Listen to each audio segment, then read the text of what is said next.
What up, Homedawgs? My name is Gokey Gamer, and welcome everybody to the Championship Fight Team Preview for Season 1.5 of the International Battle Association, where your boy Milwaukee Medichams are going to be taking on the current second place champion of this season. He's not really champion yet, but you never know. Wes of the Minnesota Perrserkers in a huge upset from last week. If you guys missed the last week's fights, be sure to check them all out.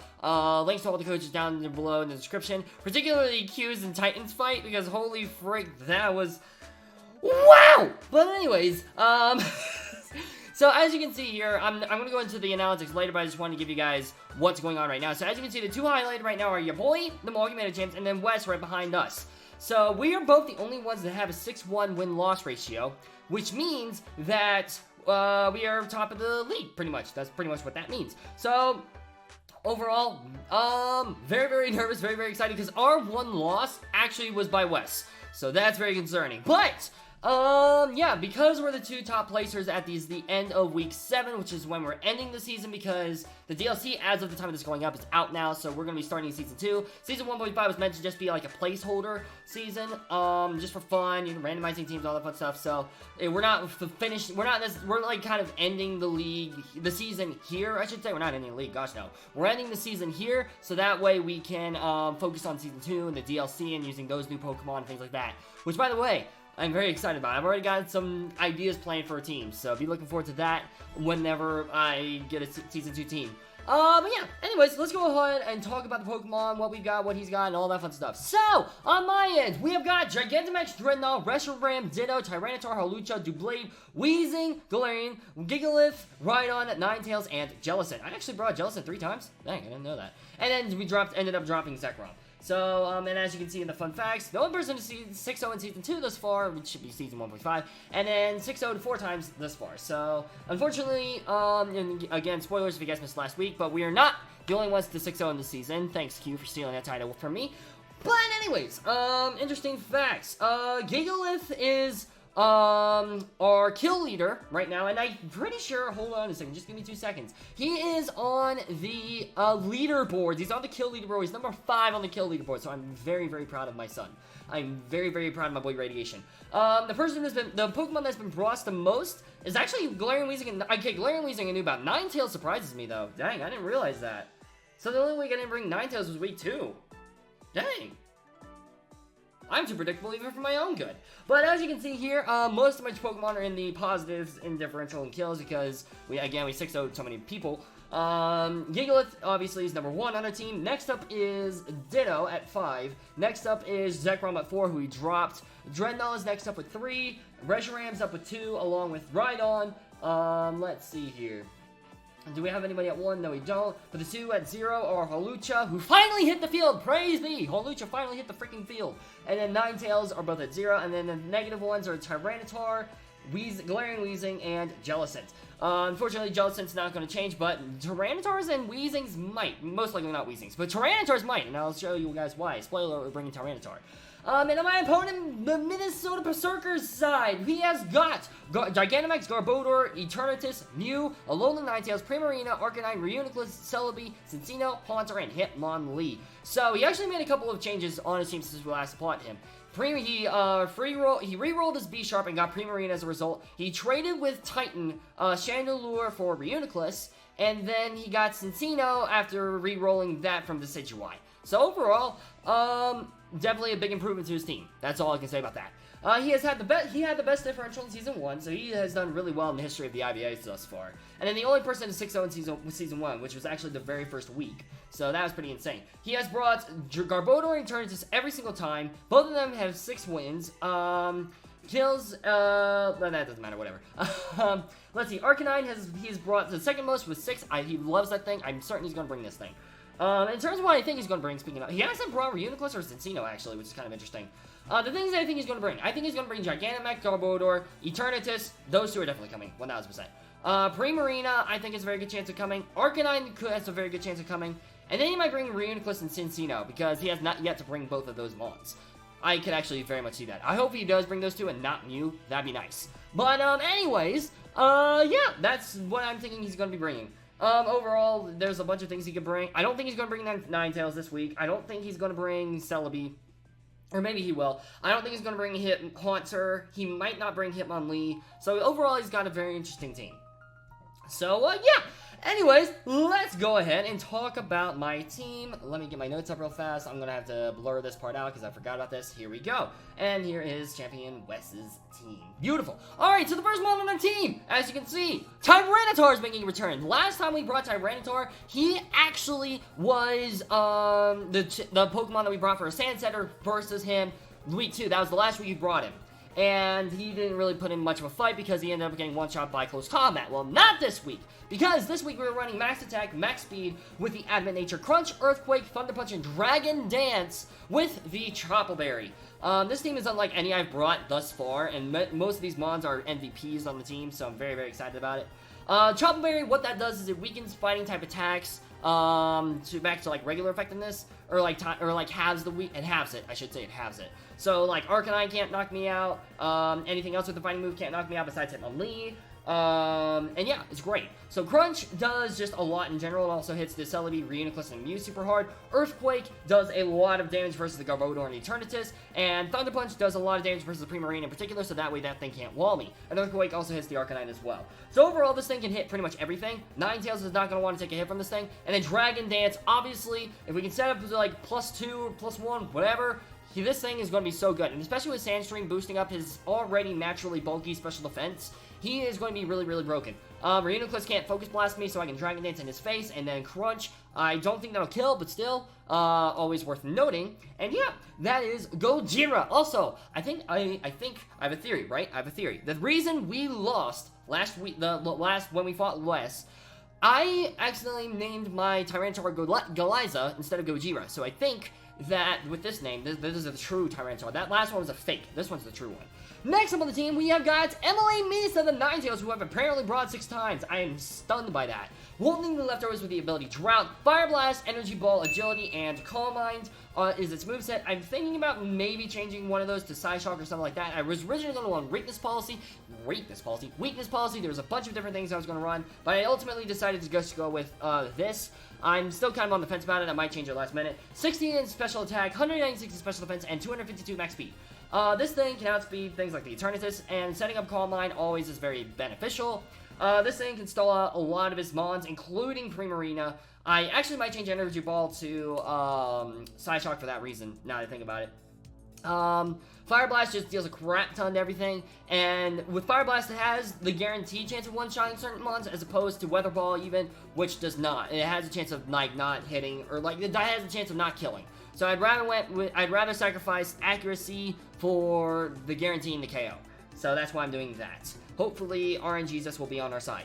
Next up on the team, though, is Stax the Galarian Weezing, another MVP on the team. This one's a very kind of similar set to what we brought last time, but not quite. It really helps that it doesn't have B-Sharp on his team, because then this thing can just go in and destroy things. Aromatherapy, Clear Smog, Defog, and Toxic. Black Sludge, as per usual, Levitate, Max HP, Max Pedef, and a Bold Nature. Aromatherapy cures all status problems, which I know he's going to be bringing. He's going to be bringing Poison, Burn, whatever. He's going to be bringing it. Clear Smog gets rid of stats buffs. Again, I know he's going to be bringing that with Eternatus probably, and probably Mew, and probably everything else on his team. Defog for getting rid of hazards, because hazards can be a problem if not handled, and Toxic just so that way I can wear down things like the Arcanine, Primarine, or Reuniclus. So overall, I'm very, very excited about this set. This set is meant to purely stall. Obviously, it's not going to work against the Garbodor or the Eternatus, but if I need this thing to come in and be like, hey, get rid of those buffs, sir, then we can get rid of the buffs, and that's always great. So yeah, that is the whole reason why I'm bringing Stax, and also to cure Aromatherapy, and also he just takes hits really well in general, so very excited to be bringing him. Next up on the team is our other Sand Setter, Radiation, and our current kill leader. And so we have got Giggalith with the Sandstream ability again. Leftovers with the moves Facade, Earthquake, Throat Chop, and Curse. Max attack, max Pedef, and a little bit of bulk in HP. I'm not too worried. This thing isn't meant to wall physical attackers. It's more meant to go in against like a special attacker and then curse up in their face and do whatever the shenanigans. Facade's there just in case he wants to try to burn me or something like that, or toxic me.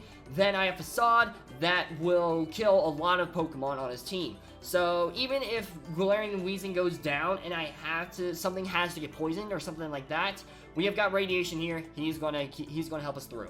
Earthquake is to hit the poison types super effectively. This is another wall for the poison types. Throat Chop hits the psychic types in particular really, really hard, which I'm very nervous about. And Curse, again, setting up attacks and defense, and lowering speed is non-existent because who cares about speed lowering on a Gigalith? There you go.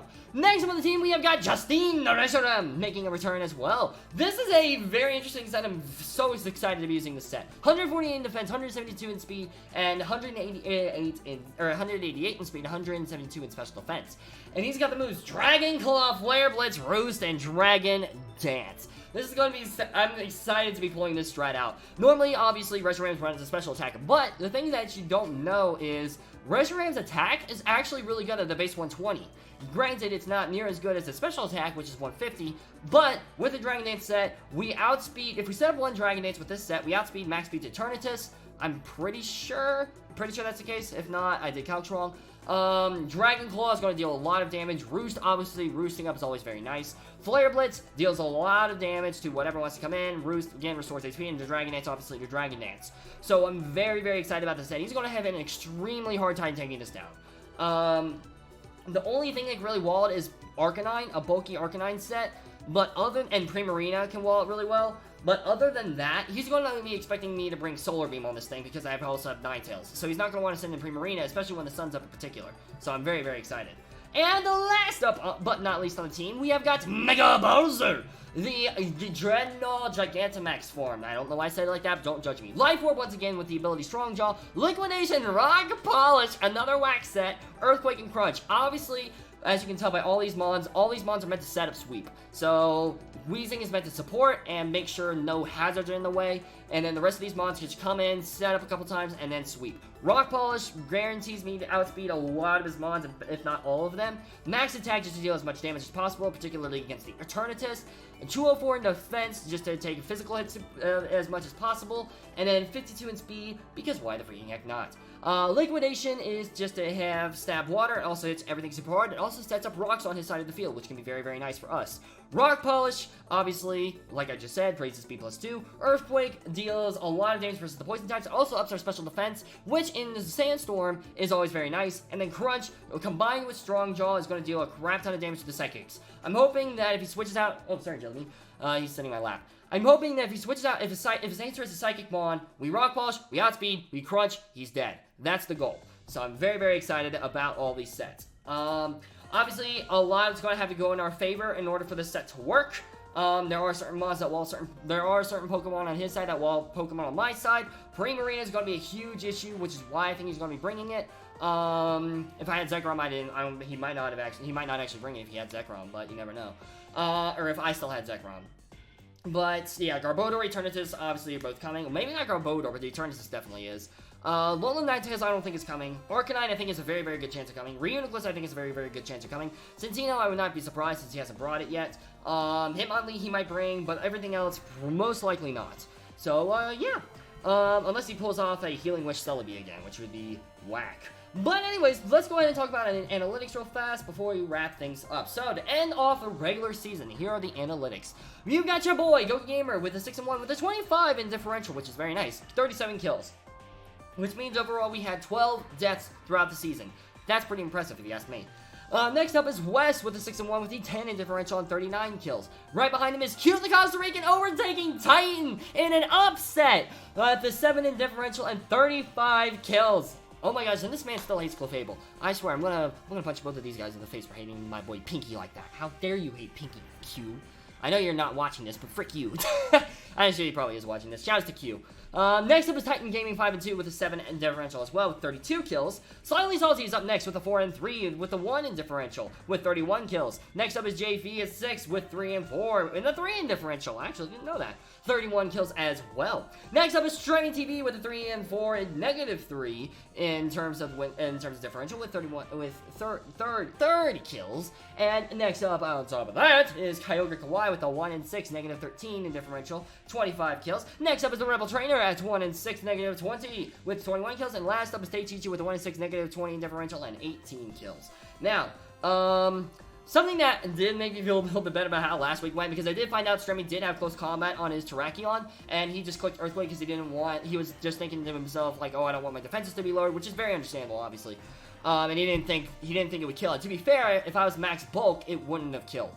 So, it was definitely a very hard call to make on his end. And, actually, I don't think max defense and max HP would have killed.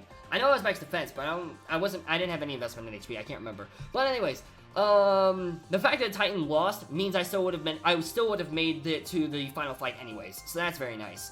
Because then, I'd be at 5-2, but because of my overwhelming differential, I knew I was going to overtake both Q and Titan. So it was just a matter of if, what happened. It was just a matter of that. So yeah, that was very nice. And in terms of kill leaders, first up we got Centiskorch. Oh my gosh. And here Kyogre was hating on Centiskorch. He's got 12 kills and 5 deaths on the Lancing Leafeons. Kyogre Kawhi is the coach of that team. Next up is Dracozolt with the 11 kills and 3 deaths with Q, the Costa Rican. Next up is Gengar with 10 kills and 2 deaths with the Houston Gastros on Titan Gaming's team. Next up is Garbodor, who's going to be our Gigantamax we're going to be fighting. 8-5 on the Minnesota Perrserkers. And next up is your boy Gigalith.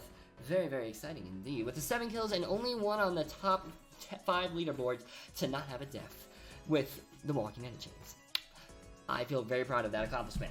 Next up, fun facts. Let's look at the fun facts, shall we? There have been 5 6-0s this season. 4 of them were by your boy. The last one was by last week with Q. 4 people have gained +1 reroll. That includes me. 5 Pokemon who have been brought have never died. That has been severely dropped because of the fact that I lost so many of my Pokemon in the last fight. 8 Pokemon have not been brought to battle. None of those are mine. There's been 1 official forfeit in the middle of a match. That's JV's. 5 trades have been made this season, including Force. That Force one was mine, which was the Force trade that's been made. 6 rerolls have occurred. Some of those were mine. 60% of coaches have a positive differential. That's really cool. There have been a total of 302 deaths this season. That's kind of insane. And let's see here. In terms of Pokemon that have never died, that have been brought. Dublade has been brought and never died, and Gigalith has been brought and never died. So 2 out of the 5 is still a relatively good ratio, in my opinion. So, overall, very, very excited about what's going to be going down. Hopefully, Gigalith can keep his no-death record. Dublade's definitely going to be. So, shout out to Dublade. We only brought him twice, and he only was useful once. Or, well, no, he was useful the other time I brought him. I can't remember the other time I brought him, so there you go. But, yeah, anyways, that's going to do it for this video. Thank you guys so much for watching this video. If you guys enjoyed it, be sure to smash that like button and subscribe, and cheer for your boy. I'm pretty sure I'm going to be premiering the battle on tomorrow, Saturday, 10 p.m. Eastern Standard Time. Definitely be sure to check it out because you do not want to miss this fight. I guarantee you. I haven't fought in it yet, but you don't want to miss it because this is a champion fight. This could be your boy's first championship victory. Excuse me. I made a burp. But you know what? That's fine, because we might win the championships. Obviously, in fact, actually, out of the 3, Q, Titan, and Wes was the one I at least wanted to fight because 1, I've already fought him before. 2, I wanted to try to take down Titan's Gengar. And 3, he was the only person I lost to. So overall, very, very nervous about this fight. But, anyways, I'm going to go ahead and wrap things up here. Thank you guys so much for watching, and I will see you dudes in the next video. And be sure, again, to join the video, 10 p.m. Eastern Standard Time tomorrow when the premiere happens, to cheer for the Milwaukee Medichams. Peace out, mates!